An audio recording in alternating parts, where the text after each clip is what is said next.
Moi, je suis encore choqué, ça c'est encore proche moi, dans ma tête. Moi, je pensais vraiment pas aller à Fleury, en fait. Moi, Fleury, c'est la prison. la prison, c'est quand tu arrives là-bas et que tu es avec des détenus qui sont là pour meurtre, qui sont là pour trafic international. Mais quand tu es en prison et que tu ne sais pas pourquoi tu es en prison, c'est que la peine, elle dure plus longtemps. Mais ça arrive tous les jours, ça, malheureusement. C'est plus quelque chose de rare. C'est pas une exception ce qui m'est arrivé. Je savais que j'étais exposé à ça, comme je savais que ça ne pouvait peut-être pas m'arriver, mais ça pouvait m'arriver.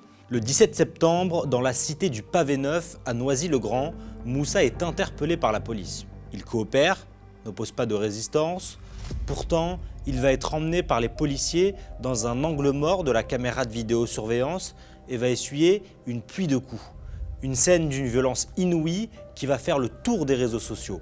Cerise sur le gâteau, les policiers violents vont eux-mêmes accuser Moussa de violence. Il va être placé en garde à vue, déféré devant un magistrat en comparution immédiate et finalement placé en détention provisoire dans la prison de Fleury-Mérogis.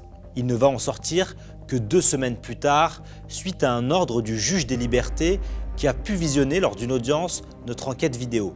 Moussa est libre depuis 3 jours et il a accepté de venir ici, aux médias, pour un entretien exclusif où il donne pour la première fois sa version des faits. Écoutez jusqu'au bout, c'est un témoignage fort et important. Moussa, bonjour. Tout d'abord, comment est-ce que tu vas? Bonjour à vous. Je suis encore un petit peu fatigué, mais on peut pas dire que je vais bien, mais c'est déjà mieux que quand j'étais en prison déjà. Je suis encore un peu fatigué, mais petit à petit, j'essaye de m'en remettre et ça va. J'essaye d'aller de mieux en mieux, en tout cas, j'essaye. La nuit du 17 septembre, le vendredi 17 septembre, tu as été interpellé, violenté par des policiers à Noisy-le-Grand, dans la cité du Pavé Neuf. Est-ce que tu peux nous raconter ce qu'il s'est passé? Tout a commencé par une soirée un peu banale, on va dire. J'étais à proximité de mon domicile avec des amis. On était tous un peu près en bas de chez nous. Bon, on a l'habitude de voir la police arriver et à tout moment, ça ne nous choque plus de les voir arriver. Ça ne nous choque plus de les voir venir, renverser les boissons, déchirer les paquets de clopes, renverser les pots de tabac, déchirer les chaises. Ça nous dérange, ça nous gêne plus, ça nous choque plus en fait. Ça nous gêne, mais ça nous choque plus. Il y a une sorte de harcèlement. Un harcèlement quotidien, mais c'est devenu banal, du coup, ça nous choque même plus, nous. Du coup, ils sont venus, ils ont commencé à renverser les boissons des gens, déchirer les paquets de clopes, renverser les tabacs, insulter un peu les gens à droite à gauche. Moi, à chaque fois qu'ils font ça, la meilleure technique que j'ai, c'est de l'ignorance. Quand je les ignore, c'est la meilleure façon de leur montrer que je suis plus intelligent qu'eux. C'est-à-dire que je les ai toujours ignorés dans ma vie. Je n'ai jamais insulté ou quoi que ce soit. Du coup, pendant un moment, ils ont en intervention, ils restent un peu. Une fois qu'ils ont vu qu'ils n'ont plus rien à faire, ils partent. Mais je pense en partant, ils se sont dit, on est venu, on a fait tout ça et ils en voulaient encore, je pense. Ça veut dire 2-3 minutes après, ils sont revenus encore à la charge. Ils sont revenus, mais nous, on n'a rien à se reprocher. Ça veut dire on ne bouge pas, on reste à notre place et on continue à discuter. Du coup, ils reviennent vers nous et ils viennent vers moi particulièrement. Il faut savoir que moi, il y a un mois, l'un des 2 agents qui m'ont violenté, il m'avait fait un faux témoignage, il m'en voulait personnellement, il m'avait déjà dit qu'il va tout faire pour m'envoyer en prison, que voilà, plein de choses comme ça, que j'étais un noir de cité ou plein de choses comme ça. Du coup, moi, cet agent, je fais tout pour l'ignorer et j'essaye de pas trop... Je ne veux pas parler avec lui, en fait. Je l'ignore au maximum. Mais là, je vois, ils viennent vers moi, ils me posent une question, ils me demandent qui nous insultait en partant. Moi, j'ai entendu personne les insulter en partant déjà et je leur réponds que moi, je ne sais pas qui les insultait, qu'ils n'ont qu'à demander aux gens et qu'ils avaient qu'à demander aux gens sur le coup qui les insultaient. Moi, je ne peux pas savoir qui les insultait. Je leur ai dit, il fallait demander aux gens, à la personne directement sur le coup. Moi, je ne peux pas savoir qui vous insultez, monsieur. Ils me disent, pour la peine, tu vas venir avec nous.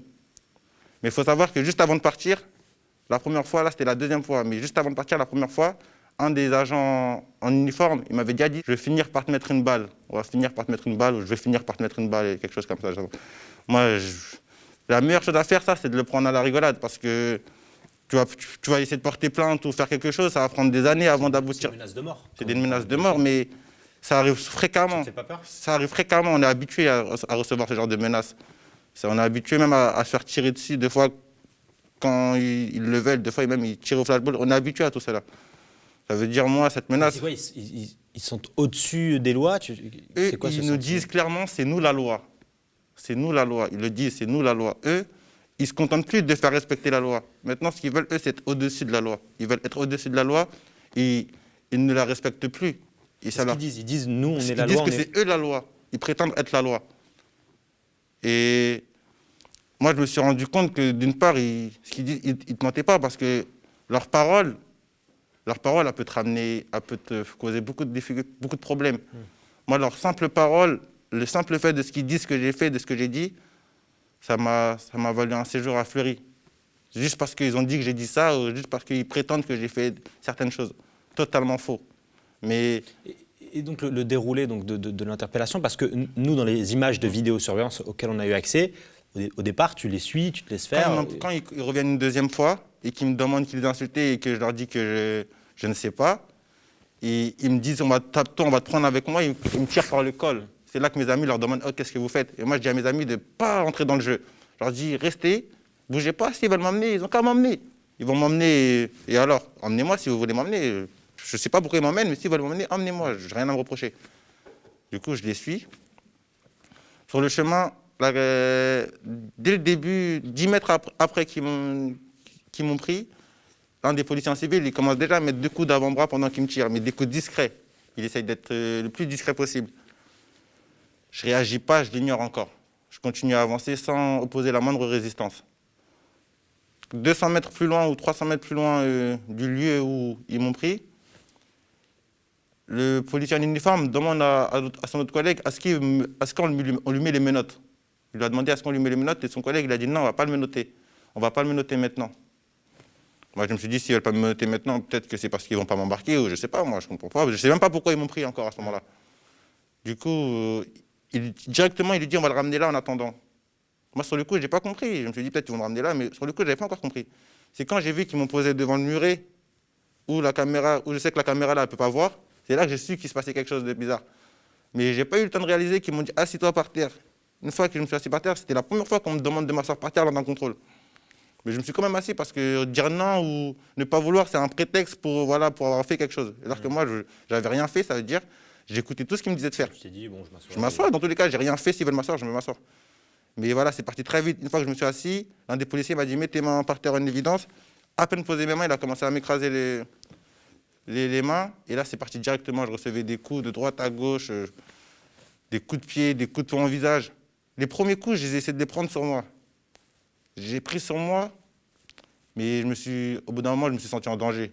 Je ressentais qu'ils me frappaient avec toute leur haine. Ils essayaient de me faire mal, ou je crois qu'ils essayaient même de me tuer. Je pense, j'ai ressenti qu'ils essayaient de me tuer, ou ils voulaient me laisser par terre, en tout cas.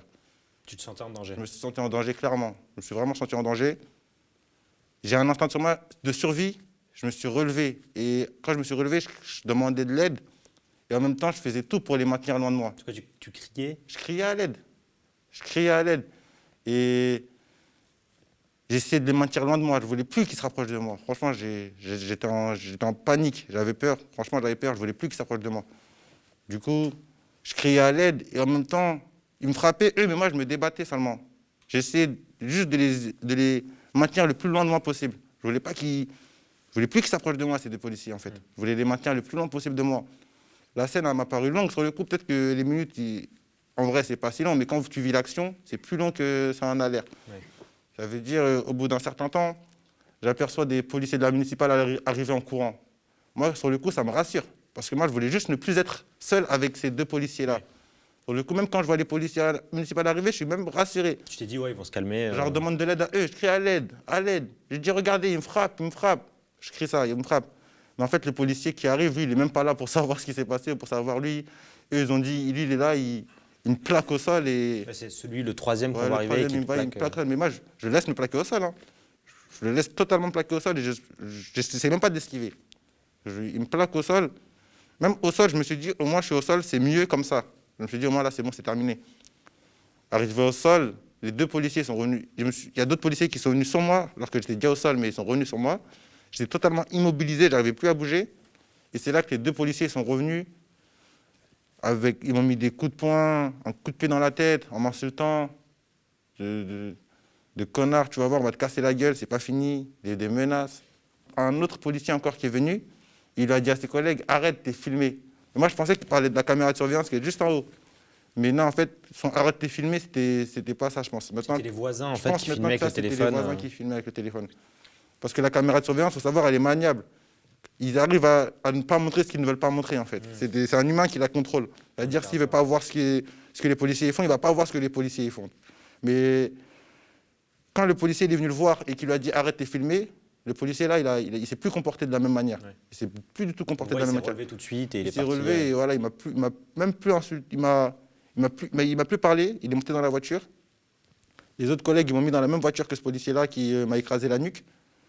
Et Et lui, il dit qu'il t'a mis son genou sur l'épaule, pas sur la nuque. il m'a clairement mis son genou sur la nuque. Et je lui disais, j'ai essayé de lui dire pendant que j'arrivais pas trop à parler, mais je disais, je respire plus, je respire plus. Il s'en fichait complètement.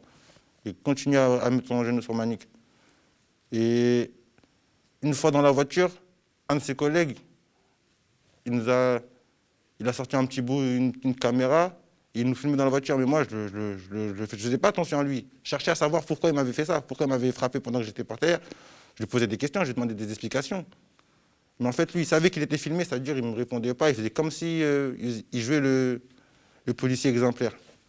Et moi, dans la voiture, je ne les ai toujours pas insultés, je ne les ai pas outragés. Je leur demandais juste des explications parce que c'était pas normal ce qu'ils venaient de me faire. Une fois qu'on est sorti de la voiture, on est arrivé au commissariat de Noisy, le policier il a filmé la caméra et le policier qui était à côté, il a éteint la caméra, je veux dire. Et le policier qui était à côté, mais il est redevenu ce qu'il était en fait. Il m'a ramené au commissariat, il a commencé à jeter mon téléphone, jeter ma batterie. Il a ramassé mon téléphone, il l'a rejeté une deuxième fois. Et son collègue qui a filmé la caméra, lui, il a repris mon téléphone, il l'a tapé contre le mur, il l'a posé. Après, ça, c'est du matériel, donc je ne calculais pas. Donc, ils m'ont pris, ils m'ont jeté dans le banc de vérif violemment. Ils m'ont menotté dans le banc de vérif. Et dans le banc de vérif, il y a deux autres jeunes de Noisy-le-Grand qui sont là, qui voient ce qui se passe. Ils me mettent au moins 3 coups de poing dans le visage et ils demandent à son collègue de mettre des coups de taser à ce moment-là. Son collègue, il sort le taser, il me le montre, mais il n'appuie pas dessus. Juste, il me le montre et il le secoue devant moi. Et son collègue, il dit, vas-y, mets-lui des coups de taser, vas-y, mets-lui, mais il ne me l'a pas mis le coup de taser. Il m'a juste intimidé et menacé avec le taser. Mais heureusement pour moi, il ne m'a pas mis de coup de taser. Du coup, après ça, voilà. Donc là, garde à vue. Je sais même pas pourquoi. Je sais même pas si je suis en garde à vue, si je suis en vérification. Je ne sais même pas pourquoi je suis là en vrai. Du coup, moi, il y a un autre, ils viennent me chercher, ils me ramènent à Gagny. Et c'est à Gagny qu'il y a un OPJ qui me dit, en gros, tu es en garde à vue pour outrage et rébellion, violence sur tout ce qu'ils me reprochent en fait. C'est à Gagny qu'on me dit ça. On me ramène à Noisy. Et donc, tu es déféré? Au bout de 48 heures de garde à vue, je suis déféré au tribunal de Bobigny. À Bobigny, je passe devant un juge en comparution immédiate. Et c'est là que j'apprends que je vais être en détention provisoire en attendant mon jugement à Fleury-Mérogis. Le juge, il n'avait pas vu la vidéo, il avait très peu d'éléments, il avait une seule photo de capture d'écran où je suis soi-disant en train de mettre un coup de tête. Il y a le procureur qui essaye de me faire passer pour le méchant. Le procureur, il demande le maximum, quoi. Il demande que je sois en détention provisoire en attendant mon jugement. Mais il n'y a pas d'éléments. C'est quoi, ont ça pas repose sur les d'éléments, déclarations mais- des policiers et une capture d'écran floue? Exactement. Moi, je suis encore choqué. Ça, c'est encore proche, moi, dans ma tête. Moi, je pensais vraiment pas aller à Fleury, en fait. Moi, Fleury, c'est la prison. la prison. Je pensais vraiment pas aller en prison. Je pensais. T'as ressenti quoi à ce moment-là quand ils t'ont dit, en fait, tu vas aller en détention Au début, c'est de provisoire? l'incompréhension. Carrément, je suis encore choqué. Je comprends pas. Je me dis, mais c'est pas possible, je vais pas aller en prison. Après, une fois que tu arrives là-bas, que tu es en prison, tu te dis, ah si, en fait, je suis vraiment en prison. C'est quand tu arrives là-bas et que tu es avec des détenus qui sont là pour meurtre, qui sont là pour trafic international, et que toi, tu es là, tu sais pas pourquoi tu es là, c'est vrai que c'est bizarre. Parce que les gens qui sont là, ils savent pourquoi ils sont en prison, c'est qu'ils sont en prison. Mais quand tu es en prison et que tu sais pas pourquoi tu es en prison, c'est que la peine, elle dure plus longtemps. C'est comme si... C'est la première fois que tu arrives en C'est prison? la première fois que je suis en prison, je ne connaissais pas. Je suis avec des gens qui sont habitués un peu, qui savent comment ça se passe. Ça veut dire, voilà, moi je suis un peu perdu. J'essaye de me retrouver, chercher mes repères. Mais ça prend du temps. J'arrive plus à dormir. Je suis toujours fatigué. Même aujourd'hui, je ne dors plus. En prison, j'étais affamé. J'ai dû perdre au moins 6 kilos. Déjà que j'étais pas très gros. Je mangeais très peu. En tout, t'es resté combien de temps en prison? 2 semaines et quelques jours. 2 semaines et quelques jours, qui est mon pari le plus long de toute ma vie. Parce que je ne dormais plus, j'étais toujours réveillé. Quand je fermais les yeux un peu, je faisais directement des cauchemars. La journée, j'essayais un peu de me reposer, mais je suis avec un co-détenu qui fait sa vie. Lui, il dort la nuit, c'est-à-dire le jour, il vit. C'est-à-dire que je ne peux pas vraiment me reposer la journée. Voilà, j'ai que 2 heures de promenade, alors que moi, j'aime bien prendre l'air. Et voilà, je me sens un peu... Je ne parle plus à ma famille. Je suis coupé du monde. Ma famille, moi, je suis quelqu'un qui est tout le temps en train de parler avec mon père, avec mes proches. Et là, le fait de ne plus être en contact avec les membres de ma famille, ben, c'est ça qui a été le plus dur, en fait. De ne plus être en contact avec personne de l'extérieur. En fait, c'était une double peine pour moi, en fait. C'était comme si j'avais passé 2 ans. Les 2 semaines, c'est comme si j'avais passé 2 ans, en fait. Ça m'a paru super long. Et un jour, il y a un gardien, il y a quelqu'un qui vient te voir, ton avocat, qui te dit là, tu vas sortir. On vient me chercher dans ma cellule le 29. On vient me chercher, on me descend. C'est là que je parle avec une dame qui me fait signer un papier, qui me dit que le 5, tu vas avoir une demande de remise de liberté au tribunal de Bobigny. Une audience, ouais. Une audience. Ok, moi, je leur dis, ok, j'accepte, je signe. Et du 29 au 5, je sais que le 5, je dois aller à Bobigny pour avoir une demande de remise en liberté. C'est-à-dire, déjà, quand tu sais, tu as encore plus de pression, tu arrives moins à dormir, tu arrives moins à manger, tu ne sais pas ce qui va se passer le 5. Et c'est les 5 jours les plus longs. Tu es au courant de ce qui se passe dehors? Tu es au courant que je n'ai aucun contact ça a avec été l'extérieur. médiatisé, que... J'ai aucun contact avec l'extérieur, mais l'OPJ, parce qu'au commissariat, j'avais un avocat commis d'office, le temps que mon avocat il vienne. L'OPJ, quand il m'a demandé si je voulais changer d'avocat, quand je lui ai dit que je voulais accepter mon nouvel avocat, ben, il m'a dit ton affaire elle a été médiatisée. Mais moi, je ne savais pas à quelle ampleur elle avait été médiatisée. Il m'a juste dit ton affaire elle a été médiatisée et que tu as pris un bon avocat. Mais je ne savais pas encore à quel point l'affaire elle a été médiatisée. Parce que les policiers de Noisy, ils avaient l'air de connaître l'avocat que j'ai, M. Arimi, ils avaient l'air de le connaître assez bien. Mais moi, à ce moment-là, je ne peux pas savoir. Je ne peux pas savoir que c'est médiatisé. C'est quand je suis dans la promenade et que je parle avec quelqu'un et qui me dit je t'ai vu à la télé, tu vois. C'est là que je commence à comprendre que voilà, je sais pas, que l'affaire elle a été médiatisée. Et là, tu es rassuré? Pas forcément rassuré parce qu'on voit tous les jours des gens à la télé qui sont tués. Ça arrive souvent, pourtant. Il y a des combats. Tu ne dis pas, non, tu dis pas que ça va jouer en ta faveur directement? Ça peut m'aider, mais pas forcément. Il y a des gens qui passent à la télé depuis 4 ans. Il y a des qui n'ont pas de vidéo, mais qui ont des cadavres, des morts. Mais ça avance pas, il n'y a pas de justice. C'est pas que j'ai pas confiance à la télé et aux médias, mais c'est pas eux qui jugent, c'est pas eux qui décident. Eux, ils peuvent me faire avancer les choses, mais au final, c'est l'État c'est la justice, l'État qui va décider. Mais et toi, à ce moment-là, tu n'as plus confiance en la justice? j'ai plus confiance en la justice. Tu as ton audience de remise en liberté, tu arrives à Bobigny, comment ça se passe? J'arrive à Bobigny, j'attends beaucoup d'attentes. Et une fois arrivé dans la salle d'audience, voilà, c'est là que je vois mon avocat, je vois le procureur, je vois les juges. Ils me rappellent un peu, ils me posent des questions un peu sur ma vie, sur ce que je fais, sur ce que je suis, sur le nom de ma mère, mon père. Ils me rappellent à peu près pourquoi je suis là, ce que j'ai soi-disant fait, ce que j'ai soi-disant dit. Ça, c'est des choses que j'ai pris connaissance en garde à vue, des choses que je n'ai absolument pas faites, absolument pas dit. Voilà, donc moi, à ce moment-là, je n'ai pas trop mon mot à dire, juste j'écoute, j'entends, je vois mon avocat qui plaide à ma faveur, je vois le procureur qui fait tout pour que je retourne en prison. Voilà, c'est un peu un match entre mon avocat et le procureur qui se passe. Et à la fin de ce match, je pense que vu que mon avocat, quand on est dans le chemin de la vérité et qu'on dit la vérité, c'est plus facile de gagner, en fait, normalement. C'est plus facile de dire la vérité, on se contredit moins, donc on est plus logique. Donc voilà, mon avocat, il a montré la vidéo. Pendant un moment, il regardait la vidéo, la juge. En fait, pendant toute l'audience, la juge a regardé la vidéo. Elle a regardé la vidéo, elle a regardé une autre vidéo, elle a lu un article du journal.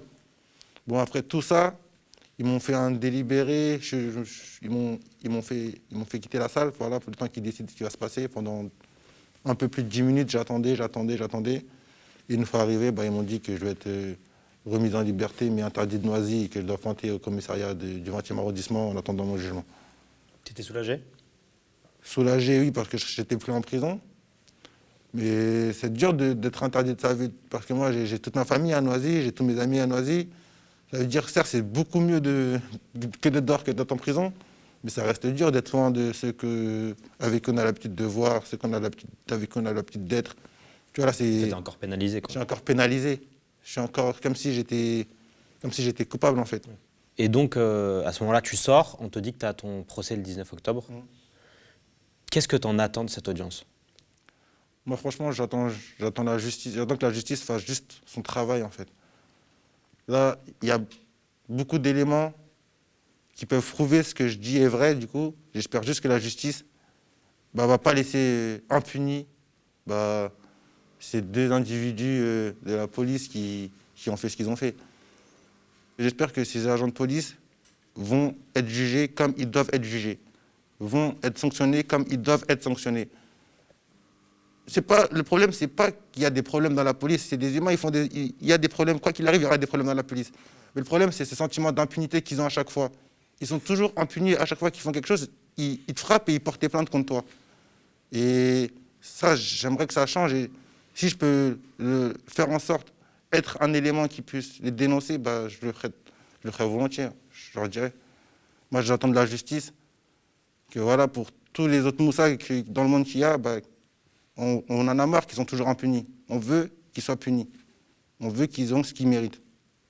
Parce qu'il y en a plein qui n'ont pas eu la chance d'avoir des vidéos. Exactement, il y a plein d'autres Moussa, peut-être qu'ils ont subi des choses beaucoup plus, je dis Moussa pour généraliser tout le monde, qu'ils ont vécu même des choses des violences aussi ou plus graves que moi, mais qu'ils n'ont pas de vidéo.